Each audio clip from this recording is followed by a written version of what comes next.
आदमी मेरी किस्मत में यश नहीं। मैं रोज मंदिर जाता, रोज जल चढ़ाता, रोज पूजन करता, तो भी दुख मेरे पर ही आता। मैं रोज ऐसा करता तो भी भगवान मेरी नहीं सुनता। मैं रोज भगवान को प्रार्थना करता तो भगवान मेरी नहीं सुनता। अरे मणि बार बार भगवान को करा कि मैं रोज मंदिर जाता हूं तो भी मेरे को दुख आया। मैंने ऐसा करा, भगवान मैं तुम्हें भजता हूं, पर हरि ने नहीं कहा कि भगवान मैं जल चढ़ाता हूं, भगवान मैं तुम्हें यह करता हूं। मेरा निवेदन है सभी से, सभी श्रोता भाई बहनों से निवेदन है, आप अपने बच्चे को पढ़ाओ, आप अपने बच्चे को विद्याध्ययन कराओ, आप अपनी बेटी को पढ़ाओ, आप अपनी बेटी को विद्याध्ययन कराओ, आप अपने परिवार वालों के लिए करो, आप अपने परिवार वालों के लिए विद्याध्ययन कराओ, पढ़ाओ, बच्चों को खूब पढ़ाओ, खूब विद्याध्ययन कराओ। पर बच्चों को बार बार ये कहने की जरूरत नहीं है कि मैंने तुम्हारे लिए ये करा, मैंने तुम्हारे लिए मकान बनाया, मैंने तुम्हारे लिए दुकान करी, मैंने तुम्हारे लिए ये करा, मैंने तुम्हारे लिए वो करा। क्योंकि बच्चों के हृदय में धीरे धीरे चिड़ उत्पन्न होने लगती है और बच्चे आखिरी में एक दिन कह देते हैं कि दुनिया के माँ बाप भी करते हैं। इसलिए ऐसे शब्दों का संबोधन नहीं करना, बच्चों को संस्कार में ऐसा ढाल दो, संस्कार में ऐसा बच्चों को ढालिए कि बच्चों की चित्तवृत्ति में ये रहना चाहिए कि मेरे पिता ने और मेरी माँ ने मेरे लिए क्या क्या करा। ये बच्चों की चित्तवृत्ति में रहना चाहिए, बोलने से नहीं, बोलने से नहीं, बताने से नहीं, बच्चों की चित्तवृत्ति में संस्कारों के माध्यम से यह डाला जाए। हमारे घर के बच्चों में वो संस्कार होना चाहिए कि हमारे घर के बच्चे देखें कि हमारे पिता ने कितनी मेहनत करी, हमारे घर के बच्चे देखें कि हमारी माता ने कितनी मेहनत करी, हमारे घर के बच्चों देखें कि हमारे परिवार वालों ने कितनी मेहनत करी, तब उनको समझ में आता है। महाराज, ऊंचाई की बिल्डिंग लोगों को नजर आती है, 4 मंजिल की बिल्डिंग लोगों को नजर आती है, पर 4 मंजिल के नीचे जो सरिया गया है, 4 मंजिल के नीचे जो खुदाई करी गई है, 4 मंजिल के नीचे जो खोदा गया है, वो नहीं दिखता है। होता है एक कथा आती है बड़ी सुंदर। एक भिखारी सोच लिया मुझे सम्राट बनना है। एक भिखारी ने सोचा मुझे राजा बनना, और चाहे कुछ भी हो जाए मैं राजा बन के रहूंगा, मैं सम्राट बन के रहूंगा। अब भिखारी ने सोचा मुझे सम्राट बनना है, तो किसी ने भिखारी से पूछा कि तुम सम्राट कैसे बनोगे? तो भिखारी ने कहा भीख मांग के। अरे भिखारी, भीख मांगकर कोई सम्राट बनता है क्या? पर मुझे बनना है।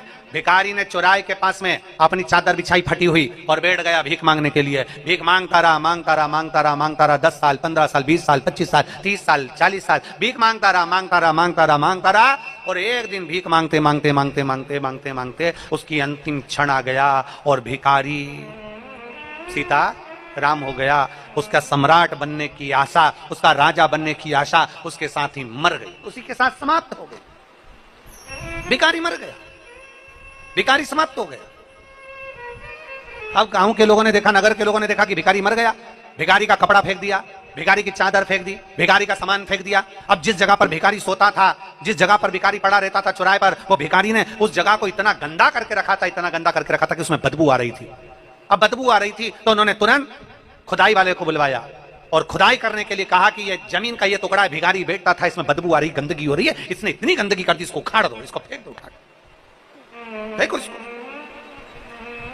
बुलाया, जैसे भी मशीन वाले को बुलाया होगा, खड्डा खोदने वाले को बुलाया होगा, और बुलाया गया। और बुलाने के बाद में जैसे ही खड्डा, भिखारी जहां बैठता था, सोता था, उस जगह पर जैसे ही खड्डा खोदा, खोदते से ही भिखारी के नीचे से सोना, पैसा, धन, दौलत ढेर सारी निकली, ढेर सारी। अब इतना सारा धन निकला तो नगर के लोगों ने सोचा कैसा भिखारी है, कैसा भिखारी है। थोड़ा सा अगर नीचे खोद लेता और इतनी सारी दौलत उसे प्राप्त हो जाती तो वैसे ही सम्राट हो जाता। जिंदगी भर भीख मांगते मांगते मर गया, पर खुदाई नहीं करा, खोदा नहीं, और सम्राट बनने का आशा लेकर मर गया। थोड़ा सा खोदता तो उसमें से धन मिल जाता, धन मिल जाता तो सम्राट बन जाता। अर्थात शिव महापुराण की कथा कहती है हम भी ऐसे ही हैं, हम और आप सब एक जैसे हैं। दुनिया से कहते हैं ऐसा कर दीजिए भैया, ऐसा कर दीजिए भैया, हम दुनिया से भीख मांगते हैं, पर शिव महापुराण की कथा कहती है कभी अपने अंदर हम खोदते नहीं हैं। अगर शंकर के शिवलिंग के प्रति हमारे भीतर हम खोदते जाएं कि शिवलिंग की पूजन से क्या मिल सकता है, शिव महापुराण सुनने से क्या प्राप्त हो सकता है, शिव महापुराण की कथा को पढ़ते जाएं, खोदते जाएं, और भगवान शंकर की भक्ति में हम इतने डूबते चले जाएं, नीचे उतरते चले जाएं, एक अंदर की ओर जाते चले जाएं, तो एक ना एक दिन तुम सम्राट बनकर ही रहोगे, राजा बनकर ही रहोगे।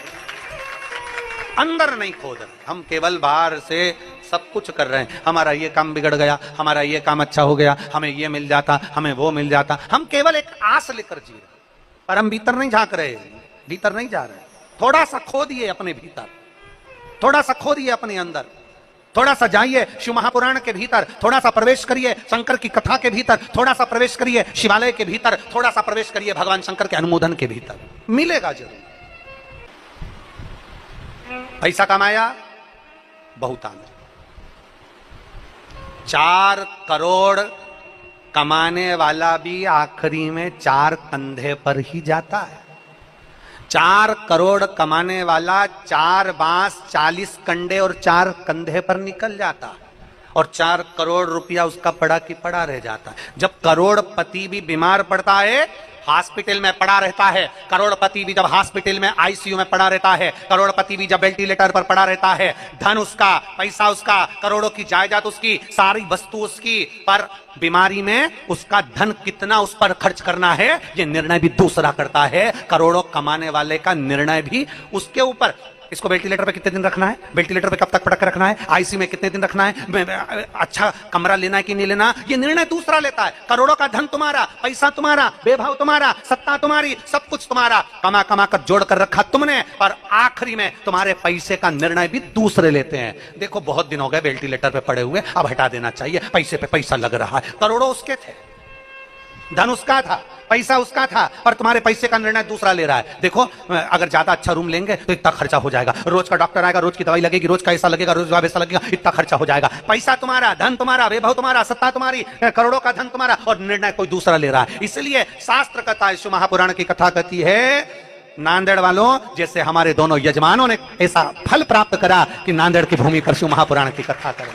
दोनों यजमान श्री शिवराज नांदेड़कर जी और प्रशांत पातेवर जी, इन दोनों को साधुता देता हूं, मैं दोनों को धन्यवाद देता हूं। अपने धन का सदुपयोग स्वयं करिए। इसलिए हम पहले भी कथा में कहते आए हैं, किसी को 1 रुपया नहीं देना मत दो, किसी के ऊपर खर्च नहीं करना मत करो, किसी को 1 रुपया नहीं देना मत दो, कम से कम अपने ऊपर खर्च करो, अपने ऊपर तो खर्च करो, अच्छे से खाओ पियो, अच्छे से रहो, अपनी जिंदगी फुल एंजॉय में जियो, रो रो के नहीं, आंसुड़ा बहा बहा कर नहीं, अपनी जिंदगी खुश होकर जियो।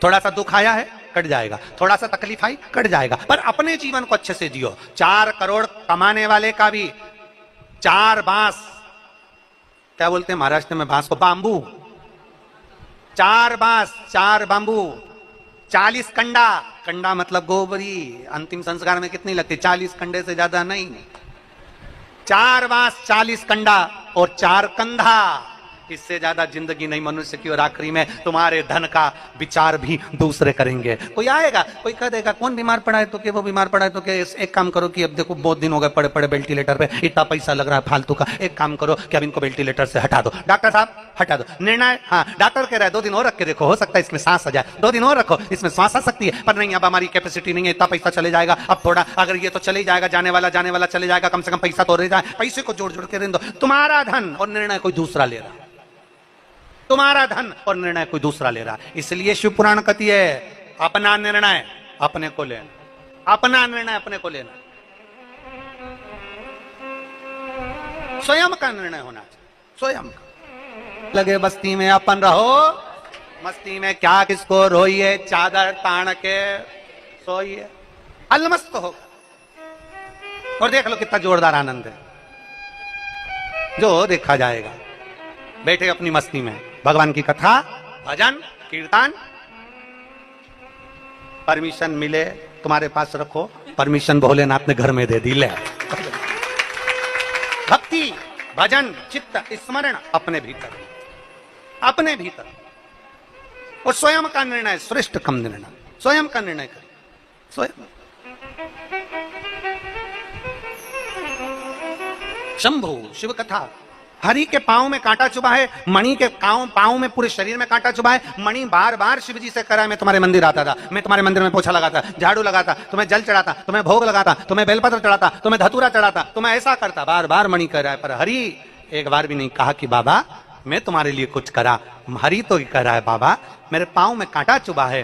केवल हरि शिव नाम का स्मरण कर रहा है। श्री शिवाय नमस्तुभ्यं, श्री शिवाय नमस्तुभ्यं, श्री शिवाय नमस्तुभ्यं, श्री शिवाय नमस्तुभ्यं। भजन कर रहा। मेरे ओघड़दानी शंभू के कानों में शब्द गया। शिवजी एक बूढ़े का रूप रख कर आए, हरि के पास पहुंचे, उसके पांव का कांटा निकाल दिया। हरि ने पूछा, बाबा तुम कौन? इस वीराने जंगल में कहां तुम आ गए? कौन हो तुम? कहां से आए हो तुम? कहां से रहने वाले हो? भगवान भोलेनाथ जी कुछ नहीं बोले, केवल कांटा निकाल दिया, केवल कांटा। शिव कथा कहती है, आप कमाते हैं, जोड़ते हैं, उसको बढ़ाने का प्रयास करते हैं।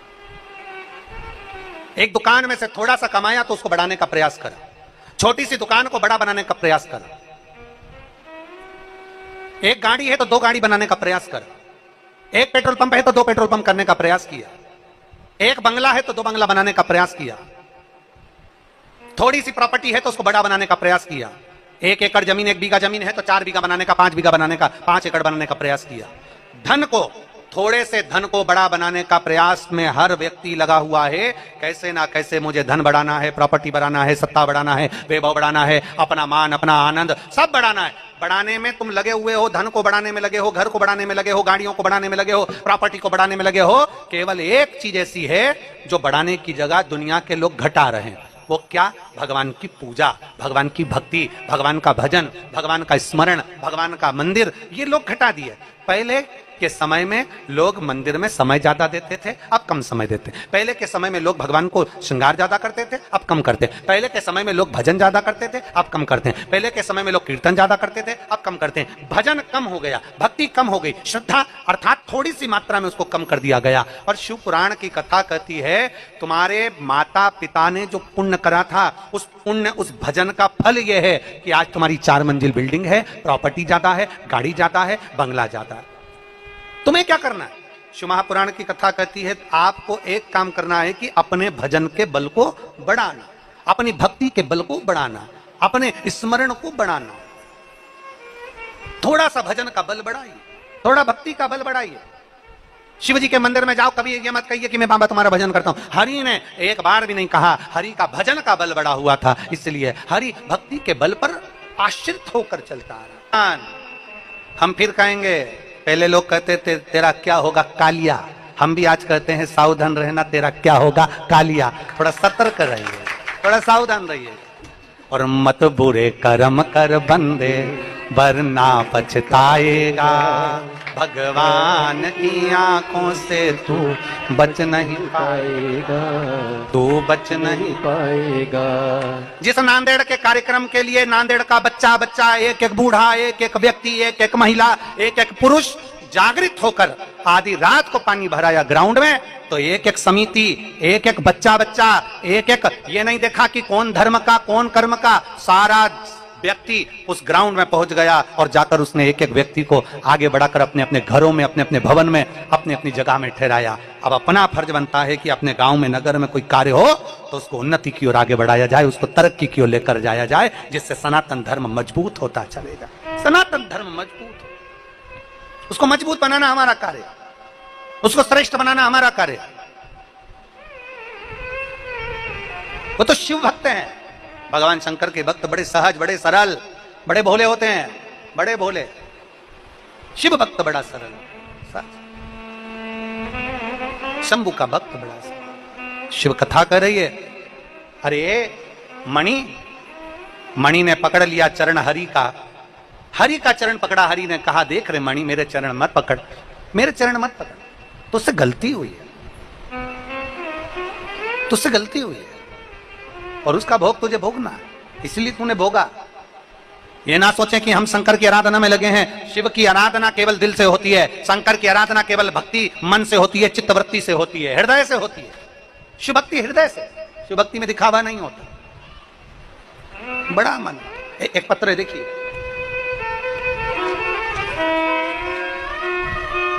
चैनल वालों से कहूंगा इस पत्र को जरूर आप आस्था चैनल पर दिखाएं, क्योंकि ऑनलाइन कथा चल रही है तो वो शिव भक्त भले यहां पर नहीं होगा, पर उसका पत्र जनमानस तक पहुंचेगा।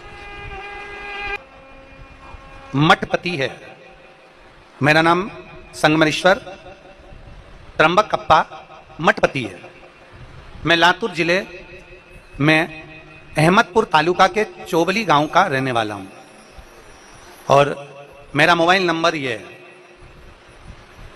डिग्री पूरी होने के 12 साल बाद गुरुदेव मेरा 2012 में D.Ed पूरा हुआ। उसके बाद मैंने 2013 में अपना पूरा पढ़ाई पूर्ण कर ली और पूर्ण पढ़ाई करने के बाद में तब हम पूर्ण तरह से परीक्षा देते रहे पर कहीं सफलता नहीं मिल रही थी। थक चुका था। 12 साल लगातार मैंने गवर्नमेंट जॉब के लिए, गवर्नमेंट सर्विस के लिए अप्लाई करा पर मेरी नौकरी नहीं लगी 12 साल तक। तब मेरी दीदी ने मुझसे कहा, मेरी बहन का नाम है प्रियंका, उसने मुझसे कहा कि तू एक बार पशुपति व्रत कर। मैंने पशुपतिनाथ का व्रत किया। आप कहते हो कथा में स्वयं प्रसाद बनाओ, मैंने खुद प्रसाद बनाया। मैंने प्रसाद बनाकर भगवान शंकर का पशुपति व्रत करा पर बाबा ने मेरी उस पशुपति व्रत पूर्ण होने पर भी मेरी नहीं सुनी। एक बार पशुपति व्रत पूर्ण हो गया। मेरी बहन ने कहा घबरा मती, वो सियोर वाला महाराज कहता है कि भगवान का चरण कभी मत छोड़, दूसरी बार पशुपति व्रत फिर कर। मैंने दूसरी बार पशुपति व्रत फिर किया और दूसरी बार पशुपति व्रत करने पर मैंने एक एग्जाम बहुत पहले दे रखा था जिसको मैं भूल चुका था कि जिसका कोई रिजल्ट आएगा। दूसरा पशुपति व्रत किया और व्रत करने के बाद मेरे बाबा ने जो एग्जाम में बहुत पहले दे चुका था उसका मुझे याद भी नहीं था और बाबा की कृपा से मुझे 17/6/2024 को मेरी गवर्नमेंट जॉब लग गई। मैं बाबा को धन्यवाद देने के लिए आया हूं। आज मैं शिक्षक बन गया। मैं बाबा को धन्यवाद देता हूं कि 12 साल के बाद मेरे बाबा ने मेरी सरकारी नौकरी लगाई। जो आस मैंने छोड़ दी थी, जो मैंने आस त्याग दी थी, ये शिव है, शिव। मेरा नाम संगमेश्वर त्र्यंबक अप्पा मठपति है। मैं लातूर जिले के अहमदपुर तालुका के चोबली गांव का रहने वाला हूं और मेरा मोबाइल नंबर ये। शिव तत्व इसी को कहते हैं। बीज बोने वालों से पूछना, फसल लगाते हैं, धान लगाई, सोयाबीन लगाया, गेहूं लगाया, कपास लगाया, जो भी लगाया उन्होंने, उसके साथ उन्होंने बीज तो बोया था, कपास का बीज तो बोया था, गेहूं का बीज तो बोया था, सोयाबीन का बीज तो बोया था, धान का, पर उसके साथ में खरपतवार बहुत सारे लग जाते हैं। जंगली घास लग जाती है, गाजर घास लग जाती है। उसको कोई बोता है क्या? नहीं बोता। बेकार घास कोई बोता है क्या? नहीं बोता। पर अच्छे बीज के साथ में बेकार अपने आप पैदा हो जाता है। उसी तरह जब हम अच्छा कार्य करने के लिए आगे बढ़ते हैं, जब हम कोई अच्छे कार्य के लिए आगे बढ़ते हैं तो कुछ ना कुछ बेकार कर्म करने वाले भी उसके साथ उत्पन्न होते चले जाते हैं, जो कि उस फसल को आगे बढ़ने से रोकते हैं। उसकी तबीयत खराब हो गई, तुरंत हॉस्पिटल लेकर चले गए। हमने बनावटी जीवन जिया और जब बनावटी जीवन में हम कुछ बनावट कर कर दिखाते हैं तो वो कार्य हमारा बिगड़ जाता है। बनावट से दूर रहना। बहुत बनावटी जीवन है महाराज। पहले लोग कचौड़ी समोसा खा लेते हैं, फल छोड़ देते हैं। तुम्हारे यहां जितने मेहमान आए उन मेहमान को देखना, उनके सामने फल काट के रख दो, सेव फल, उनके सामने पपीता काट के रख दो, उनके सामने तरबूजा काट के रख दो, उनके सामने खरबूजा काट के रख दो, उनके सामने केला काट कर रख दो, उनके सामने तुम अंगूर रख दो और उनके सामने कचौड़ी, समोसा, पिज्जा, बर्गर, चाउमीन, पानी पतासा, ये सब चीज रख दो। तो मेहमान सबसे पहले फल नहीं खाएगा। खाएगा क्या? अरे बोलो, जम के बोलो। नहीं खाएगा। कचौड़ी, समोसा, बर्गर, पिज्जा सब खा लेगा। पहले वो फल को त्याग देता है, कचौड़ी समोसा खा लेता है। कचौड़ी समोसा, पिज्जा, बर्गर आदि का खाया और मालूम पड़े हॉस्पिटल में जाके जमा हो गया, हॉस्पिटल में भर्ती हो गया। अब हॉस्पिटल में भर्ती हुआ, उसको जितने लोग देखने के लिए आए वो साथ में फल की टोकरी लाए। अब फल की टोकरी लाए तो वो हॉस्पिटल में जो मेहमान देखने आए थे वो फल लाए थे और घर के लोग उसी फल को छील छील के उसको हॉस्पिटल में खिला रहे थे। और जो फल की टोकरी लेकर आए थे वो बाहर हॉस्पिटल के बैठकर कचौड़ी समोसा खा रहे थे। अब तुम देखिए, जरा विचार करिएगा। उसने फल छोड़ा, कचौड़ी समोसा बर्गर पिज्जा खाया, हॉस्पिटल में गया, हॉस्पिटल में भर्ती हुआ, रिश्तेदार आए तो फल की, जम के बोलो जरा, टोकरी लाए। उसके रिश्तेदार फल लाए तो उन्होंने छील छील के उसको फल खिलाया। जो रिश्तेदार फल लाए थे वही हॉस्पिटल के बाहर बैठे बैठे इंतजार करते, थक गए तो कचौड़ी और समोसा खा गए। अब वो हॉस्पिटल में जमा होंगे और ये फल किए टोकरी लाए। तो क्यों हम बनावटी जीवन को जिए? एक काम क्यों नहीं करते जिस भोजन को कर कर हमारे बुद्धि निर्मल हो जाए, जिस भोजन को कर कर हमारा भाव निर्मल हो जाए, जिस भोजन को कर कर हमारी बुद्धि शुद्ध हो जाए, उस भोजन को क्यों नहीं करते? हमारे यहाँ शिव महापुराण की कथा कहती है, कभी मौका मिल जाए किसी संत के दरवाजे पर पहुंचो, शेगांव में पहुंचो, स्वामी समर्थ जी के यहाँ कलकोट में पहुंचो, पैठन में एकनाथ जी के यहाँ पहुंचो, कभी पंढरपुर पहुंचो, कभी किसी संत के दरवाजे पर पहुंचो, रामकृष्ण परमहंस जी के यहाँ, मीराबाई के यहाँ, कर्माबाई के यहाँ, ध्रुव प्रहलाद के यहाँ, जगन्नाथपुरी में पहुंचो, द्वारकापुरी में पहुंचो, बद्रीनाथ जी में पहुंचो, रामेश्वरम में पहुंचो, सीहोर के कुबेरेश्वर धाम पहुंचो, चाहे उज्जैन के महाकाल पहुंचो, चाहे काशी के विश्वनाथ पहुंचो, तुम जहां जहां पर जाओगे, जिस तीर्थ में जाओगे, जिस संतों की धरा पर जाओगे, मेरा एक निवेदन स्वीकार कर कर जाना। जब तुम तीर्थ जाओ, गुरु के दरवाजे जाओ, संत के दरवाजे जाओ, तो होटल का भोजन मत कर कर उस गुरु के दरवाजे में भले जरा सी खिचड़ी मिल जाए, उसको खा लेना, वो ना जाने कितने रोगों को समाप्त कर देती है। जगन्नाथपुरी में जाओ तो होटल का भोजन ना कर कर जगदीश का प्रसाद लेकर खा लेना, ना जाने कितने रोगों को ठीक कर देगा। द्वारकापुरी में जाओ तो द्वारकाधीश के दरवाजे का भोजन ग्रहण कर लेना, ना जाने कितने रोगों को ठीक कर देगा। हमारे विचार, हमारी बुद्धि, हमारी शुद्धता लेकर आती है। जैसा खाया अन्न, जम के बोलो, वैसा हो गया मन। जैसा पिया पानी और जैसा पिया दूध, वैसा बन गया बुद्ध। श्री शिवाय नमस्तुभ्यम। भांजी की शादी को 6 साल हो गए थे, लेकिन कोई संतान नहीं थी। डॉक्टरों के हिसाब से इसको संतान का सुख नहीं था। डॉक्टरों ने कहा था इनको कुछ कमी है जिसके कारण संतान नहीं होगी। आस छोड़ दी, विश्वास छोड़ दिया। तब टीवी चैनल पर किसी के कहने पर सफेद आंकड़े की जड़ का प्रयोग करा। एक बार सफेद आंकड़े की जड़ कमर में बंधवाई, शिव जी के मंदिर में जाना प्रारंभ करा, पर उस आंकड़े की जड़ ने कोई फायदा नहीं हुआ। जब आंकड़े की जड़ से फायदा नहीं हुआ तो छोड़ दिया, जड़ को वापस फेंक दिया। दूसरी बार फिर 2-3 महीने बाद फिर वापस सफेद आंकड़े की जड़ का फिर प्रयोग करा और पशुपतिनाथ का व्रत करना प्रारंभ करा। तब उस आंकड़े की जड़ को बांधने के बाद ओम नमः शिवाय, ओम नमः शिवाय, शंभो हरि हरि बोले नमः शिवाय।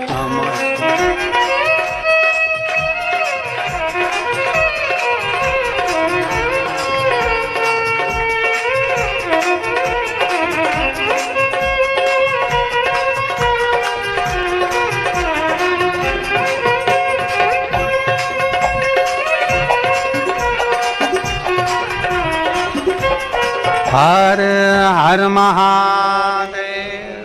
तो फसल चाहे गेहूं लगाया जाए, कपास लगाया जाए, सोयाबीन लगाया जाए या धान लगाया जाए, जितनी फसल लगाते हैं उस फसल के साथ हम खरपतवार नहीं लगाते, हम जंगली घास नहीं लगाते, हम कोई गलत चीज नहीं लगाते, पर उसके साथ में जंगली घास हो ही जाती है। उसी तरह कुछ अच्छा करने जाओ तो थोड़ा ना थोड़ा कष्ट हमारे साथ में कुछ कहीं ना कहीं किसी ना किसी रूप में बेकार भी जुड़ते ही चले जाते हैं। पर प्रयास करो।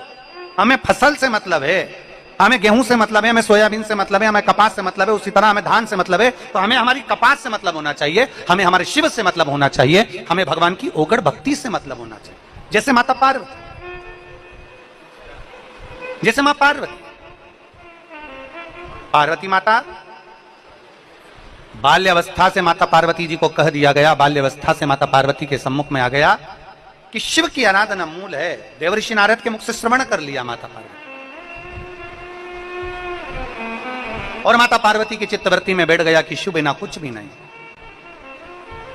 बाल्यावस्था से माता पार्वती जी शंकर की आराधना में लीन हुई। भगवान शिव की आराधना, रोज भगवान शंकर के लिए सुंदर फूलों का श्रृंगार बनाना, भगवान शंकर के ऊपर लगाना, भगवान शंकर का श्रृंगार करना।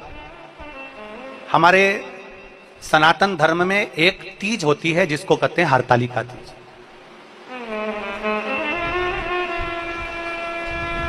हरतालिका तीज पर शिव जी के ऊपर एक फुलेरा लगता है। जो ये कथा नांदेड़ में हो रही है, ये कथा 29 तारीख को विराम हो जाएगी और 3 तारीख से 7 तारीख तक शिव महापुराण की कथा 5 दिवसीय गुड़गांव में प्रारंभ होगी, जिसका समय दोपहर में 1 बजे से 4 बजे तक रहेगा। तो 5 दिवसीय जो कथा हम गुड़गांव के पावन प्रांगण में श्रवण करेंगे 1 बजे से 4 बजे तक, उस कथा का नाम हमने फुलेरा शिव महापुराण की कथा वर्णन किया है। हम उसमें समझेंगे कि फुलेरा का महत्व क्या है, फुलेरे में कौन सा फूल लगाया जाए जिससे आपकी कामना पूर्ण हो,